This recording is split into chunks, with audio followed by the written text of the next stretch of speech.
어머니, 그냥 도장만 찍으시면 돼요. 어차피 기억도 못 하시잖아요. 안녕하세요. 당신의 잠 못 드는 밤을 위로할 사연을 들고 온 중년 아가씨입니다. 차가운 쇠로 만들어진 도장이 75세 무인의 앙상한 손에 억지로 쥐어졌습니다. 딸의 부드럽지만 단호한 손길이 어머니의 손을 감싸고 서류 위 붉은 인주를 향해 천천히 그리고 집요하게 눌러내렸죠. 힘없이 찍힌 도장 자국을 보며 딸은 만족스러운 미소를 지었습니다.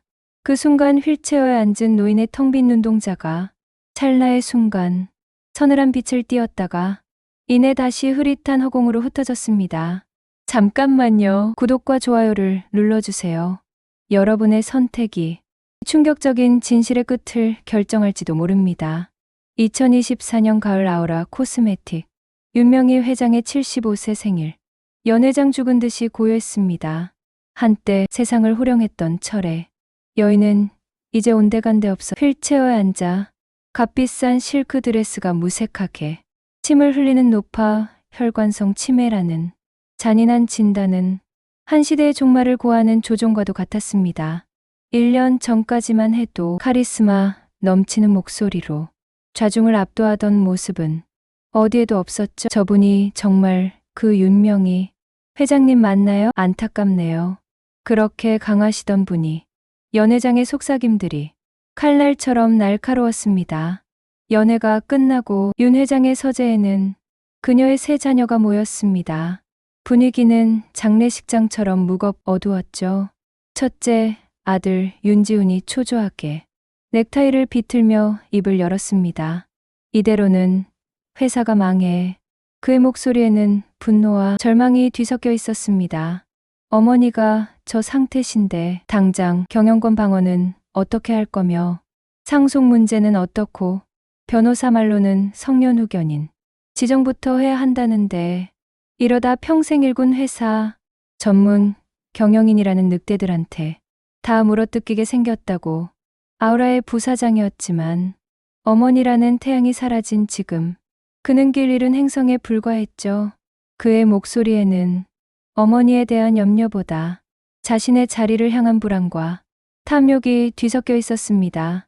맞은편에 앉은 둘째 딸 윤서연이 멸시가 담긴 눈으로 오빠를 쏘아보았습니다. 오빠는 항상 그게 문제야. 본질을 못 보는 거. 그녀의 목소리는 얼음처럼 차갔습니다. 지금 중요한 건 경영권이 아니라 어머니의 검은 장부야. 평생 차명으로 관리해온 부동산, 스위스은행 비밀계좌, 무기명 채권 그 장부를 못 찾으면 우린 상속세, 폭탄 맞고 알거지가 될 수도 있어.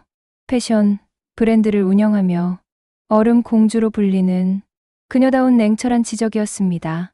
그녀에게 어머니는 이미 과거의 유산이었고 현실은 오직 그 유산을 어떻게 나눌 것인가의 문제였죠. 그때까지 창밖만 바라보던 막내딸 윤지민이 조용히 돌아섰습니다. 오빠, 언니. 그녀의 목소리는 떨리고 있었습니다. 어떻게 어머니 병상 앞에서 그런 말을 할 수가 있어? 지금 우리한테 가장 중요한 건 돈이 아니라 어머니잖아. 그녀의 선한 눈매에는 깊은 슬픔이 고여 있었습니다. 남은 생이라도 편안하게 보내실 수 있도록 돌봐드리는 게 자식된 도리 아니겠어? 지민은 오빠나 언니와는 결이 달랐습니다. 화려한 경영 일선 대신 묵묵히 어머니가 세운 문화재단을 운영하며 소리 없는 효녀로 알려져 있었죠. 지민의 나지막한 질책에 지훈과 서연은 입을 다물었습니다. 위선 떤다고 쏘아붙이고 싶었지만 몇 년 전 암으로 투병하던 아버지를 마지막까지 지극정성으로 간호했던 것이 지민이었기에 반박할 말을 찾지 못했습니다. 어머니는 내가 모실게. 지민의 목소리는 단호했습니다. 오빠랑 언니는 회사 일로 바쁘잖아. 재단 일은 잠시 부관에게 맡기고 내가 어머니 곁에서 마지막까지 함께 할게. 그녀는 잠시 멈칫하더니 덧붙였습니다. 재산 문제는 어머니가 조금이라도 안정을 찾으신 후에 그때 가서 이야기해도 늦지 않아. 그녀의 말에는 한 점의 욕심도 없어 보였습니다. 오히려 형제들을 대신해 고난의 길을 자처하는 희생적인 모습이었죠. 지훈이 안도의 한숨을 내쉬었습니다. 그럼 지민이한테 맡기는 게 좋겠어. 너 말이 맞아. 서연도 차갑게 고개를 끄덕였습니다. 어머니 일은 지민이가 처리하고 우리는 회사 정상화에 집중하자. 귀찮고 힘든 어머니의 병수발을 막내가 자처한다니 내심 반가운 일이었습니다. 그렇게 철의 여왕 윤명희 회장의 거취는 가장 연약해 보이는 막내딸의 손에 넘겨졌습니다. 하지만 이 결정이 얼마나 치명적인 실수였는지 그들은 아직 몰랐습니다. 그날 밤 지민은 어머니를 부축해 자신의 집 침실에 눕혔습니다. 어머니는 어린아이처럼 칭얼거리다 이내 곤히 잠이 들었죠. 지민은 잠든 어머니의 얼굴을 한참 동안 내려다보았습니다. 한때 세상을 호령했던 여인의 주름진 얼굴, 힘없이 벌어진 입, 이제야 내 차례가 왔구나. 그녀의 마음 속에서 오래 억눌렸던 감정이 꿈틀거렸습니다. 지민은 조용히 어머니의 방을 나와 자신의 서재로 향했습니다. 그리고는 아무도 몰래 육중한 책상, 가장 깊숙한 서랍을 열었죠. 그 안에는 낡은 만년필과 함께 작은 약병 하나가 들어 있었습니다.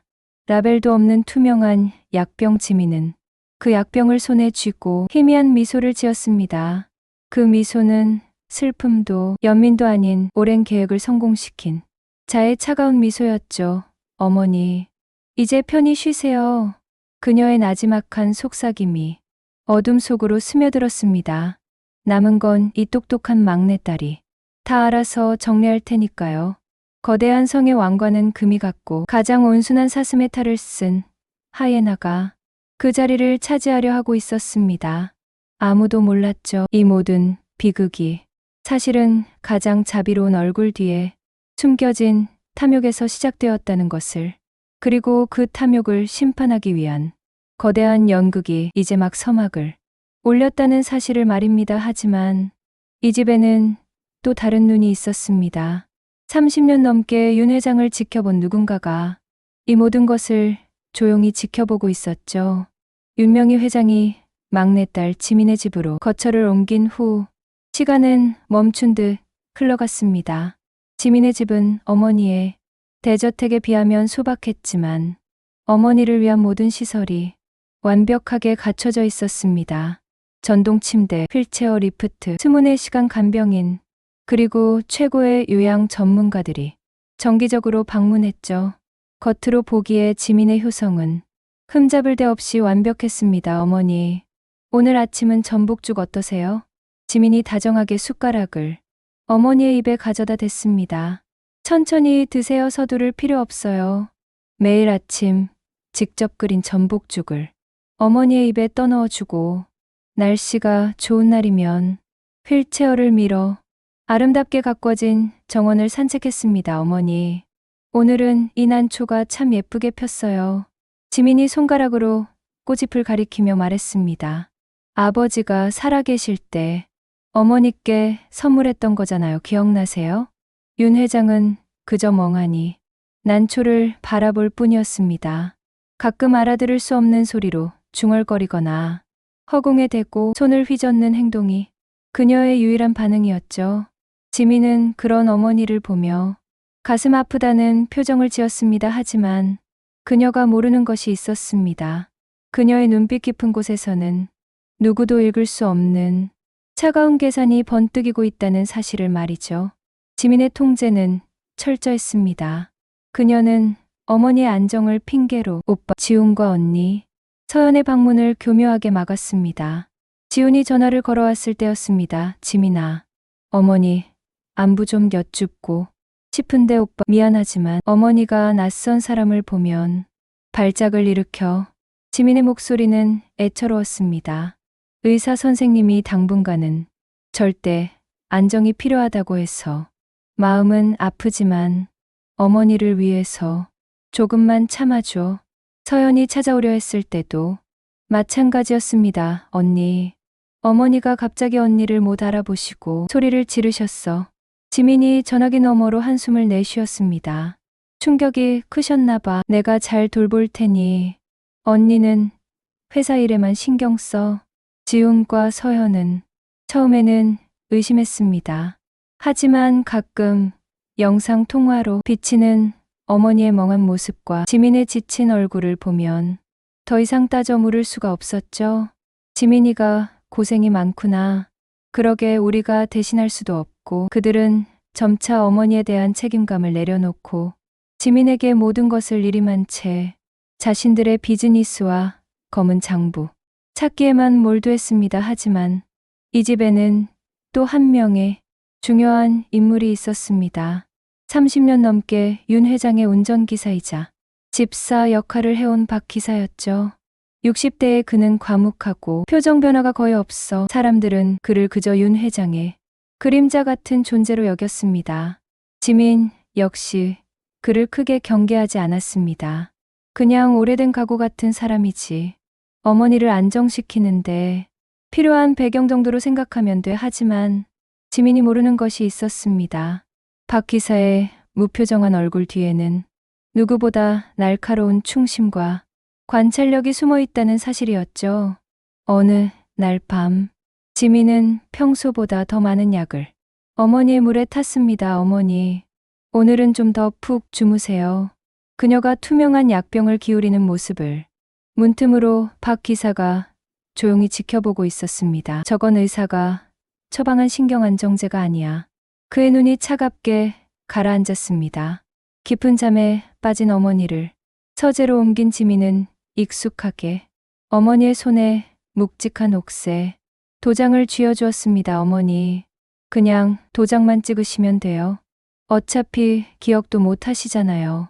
그날은 어머니의 차명 부동산 중 가장 가치가 높은 강남에 빌딩을 매각하는 계약서에 날인을 해야 하는 날이었습니다. 지민은 어머니의 손을 잡고 서류 위에 도장을 찍었습니다.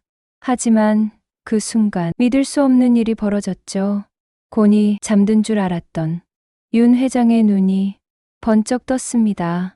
그녀의 눈은 치매 노인의 그것이 아니었습니다.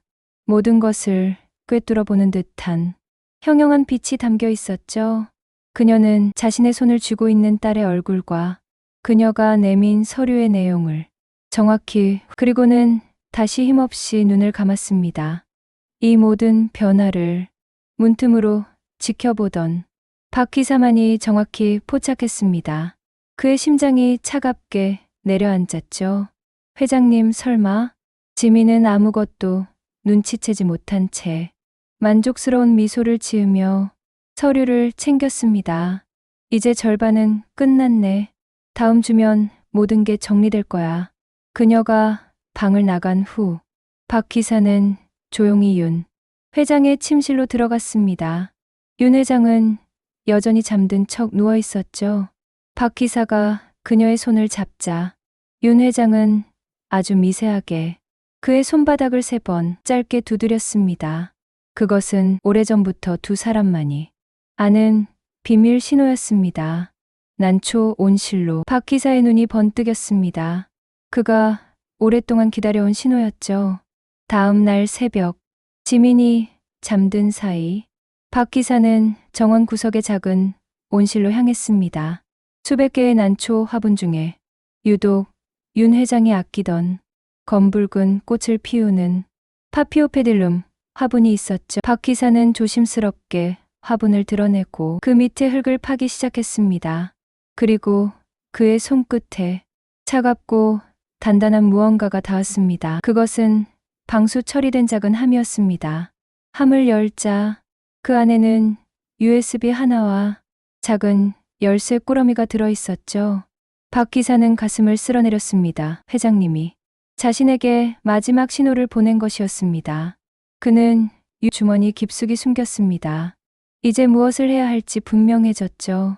이 지옥 같은 연극을 끝내고 여우의 굴에 갇힌 주인을 구해내야 했습니다. 그는 더 이상 그림자가 아니었습니다. 그는 여왕의 마지막 기사였죠. 같은 시각. 지민은 자신의 방에서 노트북으로 계좌를 확인하고 있었습니다. 완벽해 아무도 눈치채지 못하고 있어. 그녀는 만족스러운 미소를 지었습니다. 이제 조금만 더 참으면 모든 게 내 것이 돼. 하지만 지민은 아직 깨닫지 못하고 있었습니다. 자신이 설치한 덫이 사실은 자신을 겨냥하고 있었다는 것을. 그리고 가장 무서운 사실은 이 모든 상황이 누군가의 거대한 계획 안에서 움직이고 있었다는 것이었습니다. 시간이 흐를수록 지민의 탐욕은 노골적으로 변해갔습니다. 그녀는 어머니의 재산을 야금야금 자신의 재단으로 옮기거나 헐값에 처분하여 현금화했죠. 그 돈은 대부분 그녀의 비밀스러운 해외 선물 투자 손실과 명품 중독으로 인한 카드, 빚을 메우는 데 사용되었습니다.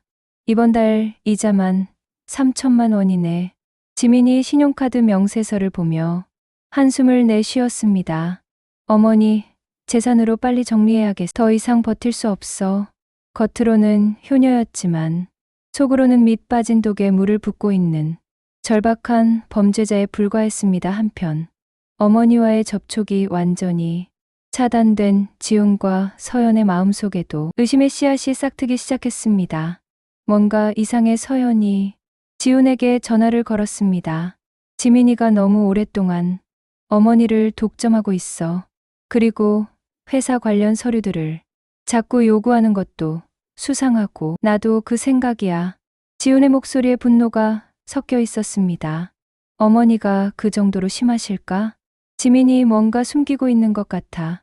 처음에는 지민의 효심을 믿었지만 몇 달이 지나도록 어머니의 상태가 호전되기는커녕 외부와 완전히 단절된 채 감금된 것이나 다름없는 상황이 이상하게 느껴졌습니다.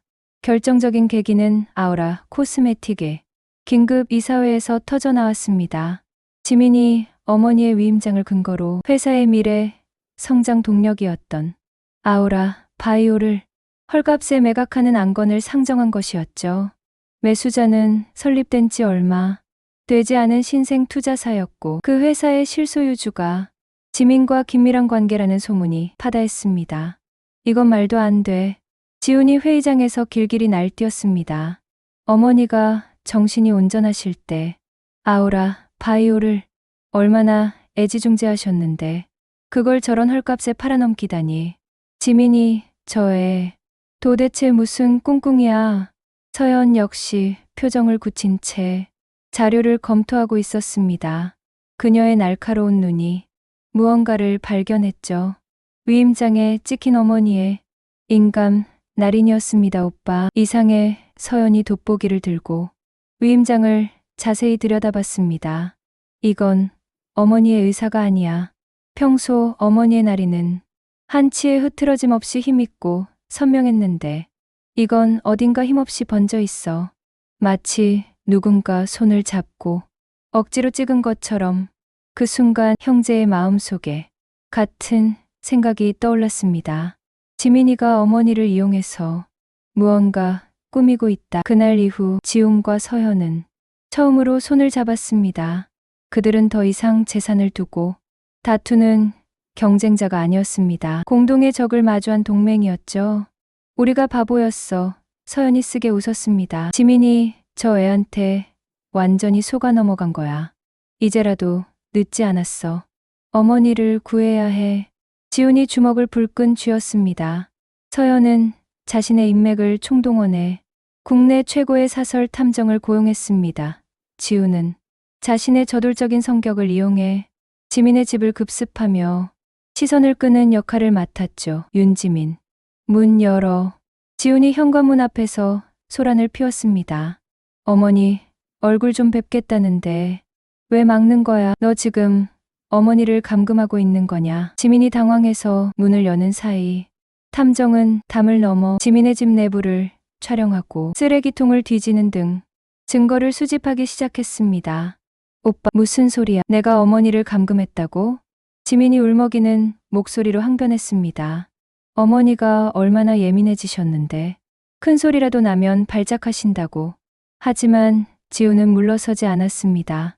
그럼 지금 당장 어머니 모시고 병원 가자. 정말 치매가 맞는지 정밀 검사 받자고. 그건 지민이 말을 더듬었습니다. 의사 선생님이 이동하시면 안 된다고 했어. 며칠 후 탐정이 가져온 보고서는 경악 그 자체였습니다. 지민의 집 쓰레기통에서는 처방전 없는 강력한 신경안정제, 약병들이 발견되었습니다. 그녀의 금융 기록을 추적한 결과 수십억 원에 달하는 투자 실패, 내역과 카드 빚이 고스란히 드러났죠.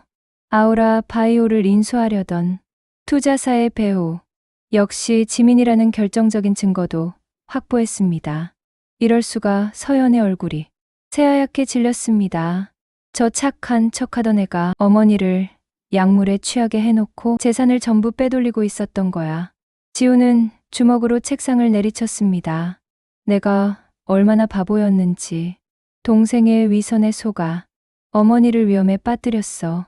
그들은 자신들이 얼마나 어리석었는지 깨달았습니다. 지민의 위선에 속아 어머니를 위험에 빠뜨린 죄책감이 그들을 짓눌렀죠. 이제 행동에 나설 때였습니다. 그들은 변호사와 함께 지민을 성년후견인 자격, 박탈 및 재산 편취 혐의로 고소할 준비를 서둘렀습니다. 모든 증거는 충분해. 변호사가 서류를 정리하며 말했습니다. 지민 씨의 가면을 벗기고 어머님을 구해낼 수 있어요. 그들은 비장함마저 감돌았습니다. 지민의 가면을 벗기고 무력하게 쓰러져 있는 어머니를 구해낼 생각에 말이죠. 같은 시각 지민의 집에서는 박 기사가 조용히 움직이고 있었습니다. 그는 며칠 전 온실에서 찾은 유해 노트북에 연결했습니다. 암호를 입력하자 화면에는 수십 개의 파일이 나타났습니다. 그것은 윤명희 회장이 지난 수십 년간 기록해온 진짜 검은 장부의 디지털 버전이었죠. 차명, 재산 목록, 비자금, 내역, 그리고 자식들에 대한 냉정한 평가까지 담겨 있었습니다. 파일의 마지막 부분에는 영상 하나가 있었습니다. 박 기사가 떨리는 손으로 영상을 클릭하자 화면에 나타난 것은 1년 전 아직 건강하던 윤명희 회장의 모습이었습니다. 그녀는 카메라를 정면으로 응시하며 마치 미래의 누군가에게 말을 거는 듯 입을 열었습니다. 이 영상을 보고 있다면 아마도 나는 내 정신을 잃었거나 혹은 잃은 척하고 있을 것이다. 박 기사의 눈이 커졌습니다. 나는 내 자식들을 시험하기로 했다. 내 평생의 업적 앞에서 그들이 어떤 민낯을 드러내는지 내 눈으로 똑똑히 확인하고 싶기 때문이다. 영상 속 윤 회장의 목소리는 단호했습니다. 지훈이의 무능한 탐욕, 서연이의 얼음 같은 이기심, 그리고 지민이의 등 뒤에 숨겨진 칼날까지. 나는 모든 것을 알고 있다. 박 기사의 눈에서 눈물이 흘러내렸습니다. 박 기사, 만약 최악의 상황이 온다면 이 영상과 장부를 가지고 나의 마지막 계획을 실행해 주시오. 영상이 끝나고 박 기사는 창밖을 바라보았습니다. 회장님은 모든 것을 알고 계셨습니다. 치매는 막내딸을 잡기 위한, 그리고 나머지 두 자식을 시험하기 위한 거대한 함정이자 연극이었던 것이죠. 곧 폭풍이 몰려올 것이었습니다. 지훈과 서연이 들이닥칠 것이고 지민은 발악할 것입니다. 그리고 그 혼돈의 중심에서 잠자는 암사자는 마침내 깨어날 준비를 하고 있었습니다. 박 기사는 이제 마지막 퍼즐 조각을 제자리에 놓아야 했습니다. 여왕의 귀환을 위한 길을 닦는 것. 그것이 그에게 주어진 마지막 임무였죠. 결전의 날이 밝았습니다. 지훈과 서연은 변호사와 탐정을 대동하고 지민의 집 현관문을 두드렸습니다. 이번에는 예고 없는 기습이었죠. 똑똑똑. 당황한 지민이 문을 열자마자 지훈이 그녀를 밀치고 안으로 들어섰습니다. 윤지민, 내 더러운 연극은 이제 끝났어. 지훈의 목소리가 집 안을 울렸습니다. 어머니를 감금하고 약물을 투여하면서 재산을 빼돌린 증거. 여기 다 가지고 왔다. 지훈이 서류 뭉치를 지민의 얼굴에 던졌습니다. 서연은 차가운 목소리로 덧붙였습니다. 경찰에도 이미 연락해뒀어. 지금이라도 사실대로 풀고 어머니 앞에서 용서를 구해. 그게 내가 살 마지막 길이야. 지민의 얼굴이 새하얗게 질렸습니다. 하지만 그녀는 잠시 당황했을 뿐. 이내 다시 선량한 표정을 지어 보이며 억울하다는 듯 소리쳤습니다. 오빠, 언니, 어떻게 나한테 이럴 수 있어. 지민이 눈물을 글썽이며 외쳤습니다. 내가 밤낮으로 어머니를 돌보는 동안 두 사람은 어머니 재산 뺏을 궁리만 했잖아. 이건 모함이야. 두 사람이 어머니를 해치려고 나한테 누명을 씌우는 거라고. 그녀의 연기는 너무나도 실감나서 함께 온 변호사마저 순간 혼란스러워할 정도였습니다. 지민은 눈물까지 글썽이며 거실 한쪽에 휠체어에 앉아있는 어머니에게 달려갔습니다. 어머니, 보세요. 지민이 윤 회장의 손을 잡으며 울부짖었습니다. 오빠랑 언니가 절 이렇게 괴롭혀요. 제가 어머니를 얼마나 사랑하는데. 어머니, 제발 아니라고 말해주세요. 윤명희 회장은 평소와 다름없이 멍한 눈으로 허공을 응시하고 있었습니다. 입가에서는 침이 흘렀고 지민의 애절한 외침에도 아무런 반응이 없었죠. 지민은 그 모습을 보고 속으로 안도의 한숨을 내쉬었습니다. 다행이야. 어머니가 저 상태인 한 나한테는 빠져나갈 구멍이 있어. 바로 그 순간이었습니다. 모두의 시선이 휠체어에 앉은 노인에게 쏠린 찰나 믿을 수 없는 일이 벌어졌습니다. 윤명희 회장이 천천히, 아주 천천히 고개를 들었습니다. 그녀의 눈에서 방금 전까지 가득했던 혼탁한 기운이 씻은 듯이 사라지고 그 자리에는 강철 같은 의지와 냉철한 이성이 번뜩이고 있었습니다. 뭔가 이상한데? 탐정이 중얼거렸습니다. 윤 회장은 자신의 옷에 묻은 침을 손수건으로 태연하게 닦아내며 휠체어 팔걸이를 짚고 천천히 자리에서 일어섰습니다. 시끄럽구나. 그녀의 목소리가 서재에 울렸습니다. 내 집에서 이게 무슨 소란들이냐. 그녀의 목소리는 더 이상 침에 노인의 어눌한 중얼거림이 아니었습니다. 수십 년간 대한민국 재계를 호령했던 철의 여왕의 목소리 그 자체였죠. 서재에 있던 모든 사람들이 그 자리에 얼어붙었습니다. 어머니? 지훈이 떨리는 목소리로 말했습니다. 어떻게? 서연은 귀신이라도 본 듯한 표정으로 어머니를 바라봤고 지민의 얼굴은 경악과 공포로 일그어졌습니다. 어머니, 지금 뭐라고 하신 거예요? 지민의 목소리가 바들바들 떨렸습니다. 윤 회장은 가장 먼저 막내딸 지민을 향해 시선을 돌렸습니다. 그녀의 눈빛은 시베리아의 겨울보다 차가웠죠. 내가 주는 약이 참 독하더구나, 지민아. 윤 회장의 목소리는 냉정했습니다. 매일 밤 그걸 마시고 잠든 척 연기하느라 아주 고역이었다. 연기요? 지민이 다리에 힘이 풀려 주저앉았습니다. 윤 회장은 주머니에서 작은 녹음기를 꺼내 버튼을 눌렀습니다. 녹음기에서는 지민이 잠든 어머니에게 재산을 빼돌리는 계획을 속삭이는 소리, 채권자들과 통화하며 어머니를 팔아넘기는 소리가 생생하게 흘러나왔습니다. 어머니, 재산으로 빨리 정리해야겠어. 더 이상 버틸 수 없어. 녹음기에서 나오는 지민의 목소리였습니다. 그리고 내가 내 손을 잡고 찍게 한 그 수많은 도장들. 윤 회장이 계속 말했습니다. 내가 눈을 감고도 그게 무슨 내용인지 모를 것 같았더냐? 내년이 내 재산을 빼돌려 내 사치와 투자 실패를 메우려 한 모든 증거. 이미 내 손에 다 있다. 지민은 완전히 무너져 내렸습니다. 하지만 윤 회장의 말은 끝나지 않았습니다. 윤 회장은 지훈과 서연을 차례로 쳐다보았습니다. 너희 둘도 잘한 것 없다. 그녀의 목소리는 실망감으로 가득했습니다. 내가 쓰러지자마자 달려들어 내 재산을 물어뜯으려 하나이나 같은 것들. 하지만 마지막 순간 너희는 돈이 아니라 이 어미에게 무슨 일이 생겼는지 확인하려 했다. 그 점이 내 막내 동생과 너희의 결정적인 차이다. 지훈과 서연은 고개를 숙인 채 아무 말도 하지 못했습니다. 부끄러움과 안도감이 뒤섞인 복잡한 감정이 그들을 덮쳤죠. 모든 것이 밝혀진 순간 지민은 완전히 무너져 내렸습니다. 그녀는 어머니의 다리를 붙잡고 울부짖었습니다. 어머니, 제가 잘못했어요. 한 번만 용서해 주세요. 지민의 목소리가 절규에 가까웠습니다. 빚 때문에, 스트레스 때문에 잠시 눈이 멀었어요. 제발. 하지만 윤 회장의 표정에는 한치의 동요도 없었습니다. 그녀는 자신의 마지막 카드를 꺼내들 준비를 했습니다. 박 기사. 윤 회장이 문가에 조용히 서 있던 박 기사를 향해 고갯짓을 했습니다.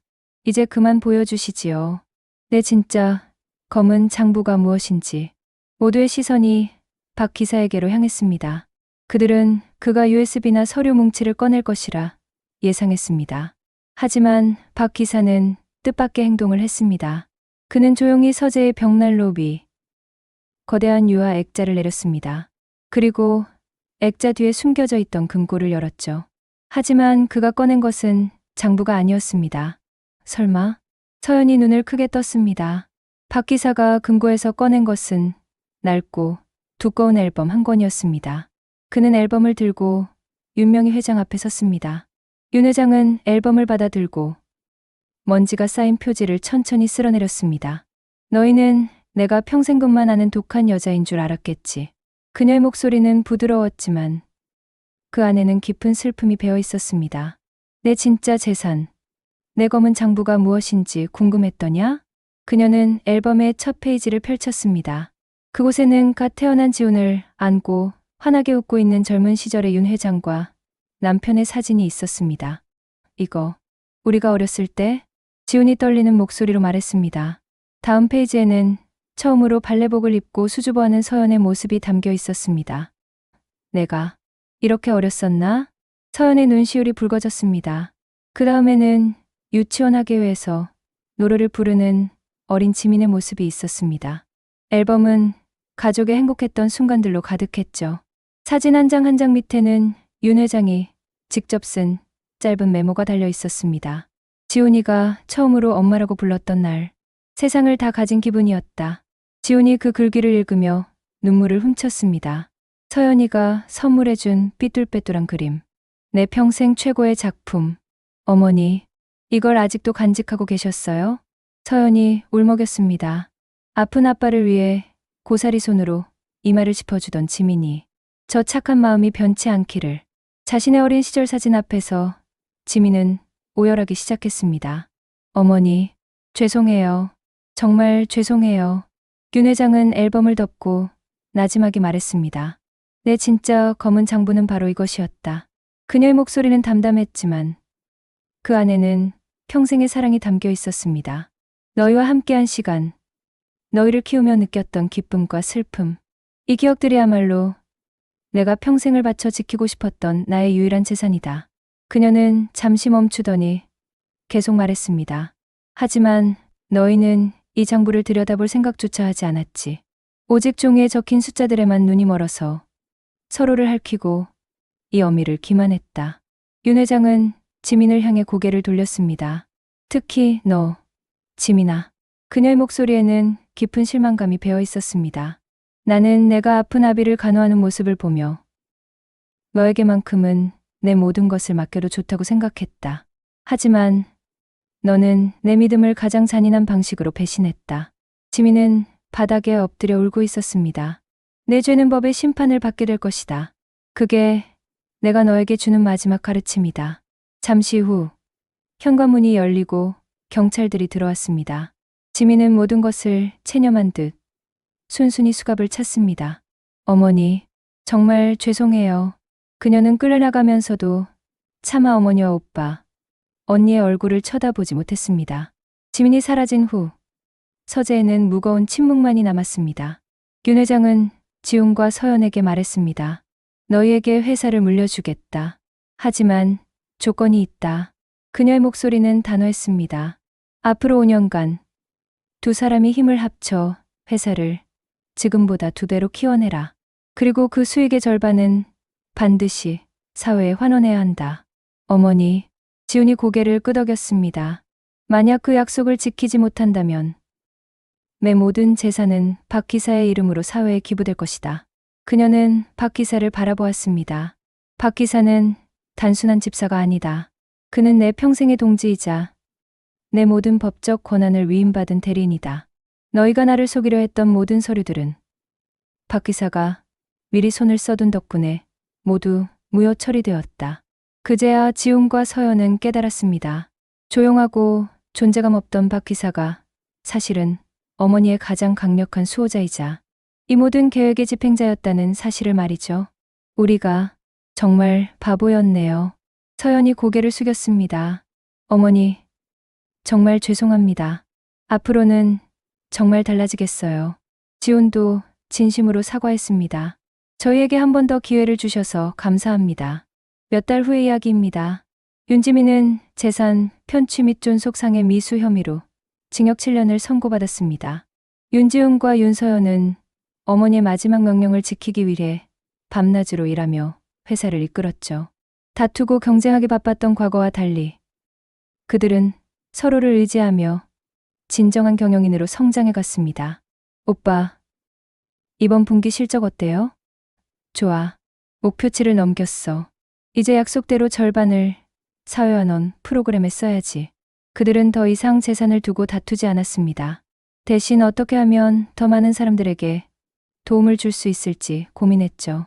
윤명희 회장은 모든 것을 내려놓고 각 기사와 함께 조용한 바닷가 마을로 내렸습니다. 그녀는 더 이상 철의 여왕이 아니었습니다. 손주들에게 줄 꽃밭을 가꾸고 낡은 앨범을 들여다보며 추억에 잠기는 평범한 할머니일 뿐이었죠. 어느 화창한 오후, 윤 회장은 툇마루에 앉아 편지 한 통을 받았습니다. 감옥에서 온 지민의 편지였습니다. 어머니, 이제야 깨달았어요. 당신이 저에게 가르쳐 주려던 진짜 교훈이 무엇인지. 돈이 아니라 마음이었던 거네요. 저는 정말 바보였어요. 출소하면 진짜 효녀가 되어서 어머니께 용서를 구할게요. 윤 회장은 편지를 읽으며 눈시울을 적셨습니다. 이제야 내 막내딸이 돌아오는구나. 그녀는 박 기사에게 말했습니다. 결국 인생이란 마음의 장부에 무엇을 남기느냐의 싸움인 것 같소. 파란 바다를 바라보며 그녀가 말했습니다. 재산은 종이에 적힌 숫자로 남길 수 있지만 진정한 유산은 사람의 마음에 새겨지는 신뢰와 지혜다. 나는 내 자식들의 마음속에 값비싼 유산 대신 값진 교훈 하나를 새겨주었으니 그것으로 만족하오. 그녀의 얼굴에는 평생 처음인 듯한 평온한 미소가 번지고 있었습니다. 3년 후, 아우라 코스메틱은 국내 최고의 사회적 기업으로 선정되었습니다. 지훈과 서연은 어머니의 가르침을 잊지 않고 진정한 리더로 성장했죠. 그리고 지민은 출소 후 정말로 변화된 모습으로 가족들 앞에 나타났습니다. 그녀는 더 이상 탐욕스러운 막내딸이 아니라 진짜 효녀가 되어 있었습니다. 가족들이 다시 한자리에 모인 그날 밤, 윤명희 회장은 그 낡은 앨범을 다시 펼쳤습니다. 그리고 마지막 페이지에 새로운 사진 한 장을 붙였습니다. 온 가족이 함께 웃고 있는 사진이었습니다. 그 밑에 그녀는 이렇게 적었습니다. 진짜 부는 함께 나누는 마음에서 나온다. 우리 가족이 그것을 깨달은 날, 이렇게 윤명희 회장의 마지막 수업은 끝이 났습니다. 그녀가 남긴 진짜 유산은 돈이 아니라 가족의 소중함과 진짜 사랑이 무엇인지에 대한 깨달음이었습니다. 여러분도 혹시 소중한 사람을 놓치고 계시지는 않나요? 오늘 이 이야기가 여러분의 마음에 작은 울림이 되었기를 바랍니다. 오늘 사연은 여기서 마치겠습니다. 구독과 좋아요, 그리고 여러분의 소중한 댓글이 제게는 큰 힘이 됩니다. 다음에도 더 좋은 이야기로 찾아뵙겠습니다. 안녕히 주무세요.